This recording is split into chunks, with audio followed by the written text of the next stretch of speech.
Shakib Al Hasan. Standing catch from Jonathan Campbell. Sikandar রাজার অসাধারণ ব্যাটিংয়ে হারল বাংলাদেশ। সাইফুদ্দিনের বাজে বোলিং, খুব বাজে বোলিং, শান্তর খারাপ ক্যাপ্টেন্সি, সব কিছু মিলিয়ে খুব খারাপ খেলেছে বাংলাদেশ। একমাত্র সান্ত্বনা সাকিব আল হাসানের অসাধারণ বোলিং।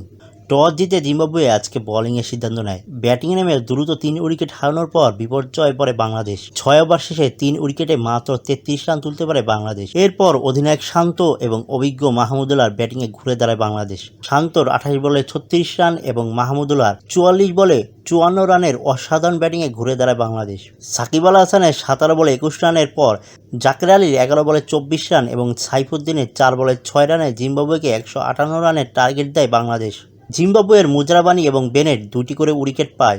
ব্যাটিংয়ে নেমে জিম্বাবুয়ের ওপেনাররা দারুণ শুরু করে, 4 ওভারের মধ্যে তুলে নেয় 38 রান। পঞ্চম ওভারে বোলিংয়ে এসেই সাকিব প্রথম উইকেট তুলে নেয়, কিন্তু তারপরে সিকান্দার রাজা এবং বেনেটের অসাধারণ ব্যাটিংয়ে ঘুরে দাঁড়ায় জিম্বাবুয়ে। অসাধারণ বোলিংয়ে মাত্র 4 ওভারে 8 রান দিয়ে 1 উইকেট নেন সাকিব আল হাসান, কিন্তু জিম্বাবুয়ের ব্যাটসম্যানরা বাংলাদেশের অন্যান্য বোলারদের উপর চেপে বসে। সিকান্দার রাজা 46 বলে 72 রানে দুর্দান্ত ব্যাটিংয়ে হেরে যায় বাংলাদেশ। 8 উইকেটে জেতে জিম্বাবুয়ে। ক্রিকেটের নতুন নতুন ভিডিও পেতে চ্যানেলটি এক্ষুনি সাবস্ক্রাইব করুন।